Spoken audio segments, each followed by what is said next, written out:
বর্তমান ছাত্রদের আন্দোলন থামাতে সেতুমন্ত্রী ও আওয়ামী লীগের সাধারণ সম্পাদক ওবায়দুল কাদের স্বরাষ্ট্রমন্ত্রী আসাদুজ্জামান খান কামালকে ছাত্রদের কাছে ক্ষমা চাইতে বলেছেন যশোর-৬ কেশবপুর থেকে নির্বাচিত সংসদ সদস্য মোহাম্মদ আজিজুল ইসলাম।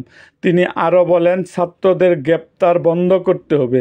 যারা নিহত হয়েছে তাদের পরিবারের জন্য সর্বোচ্চ অনুদান দিতে হবে। শিক্ষার্থীদের মনের কথা বুঝতে হবে। গ্রেপ্তারকৃত শিক্ষার্থীদের বিনা শর্তে মুক্তি দিতে হবে।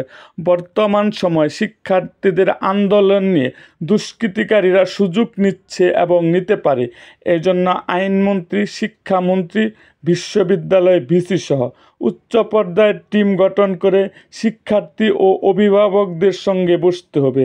শিক্ষাঙ্গন এভাবে চলতে পারে না। এমপি আজিজুল হক আরও বলেন, কোনো ক্রমে তৃতীয় পক্ষ যেন আন্দোলনের সুযোগ না নেয়। তার জন্য শিক্ষার্থীদের আন্দোলন বন্ধ করতে তাদের দাবি পূরণ করতে হবে। বর্তমান সময়ে অভিভাবক ও শিক্ষার্থীরা সবচেয়ে বেশি ক্ষুব্ধ সেতুমন্ত্রী ওবায়দুল কাদের ও স্বরাষ্ট্রমন্ত্রী আসাদুজ্জামান খান কামালের উপর। প্রধানমন্ত্রী শেখ হাসিনা শিক্ষার্থীদের যৌক্তিক দাবি পূরণ করবেন বলে এমপি আজিজুল ইসলাম আশা করেন।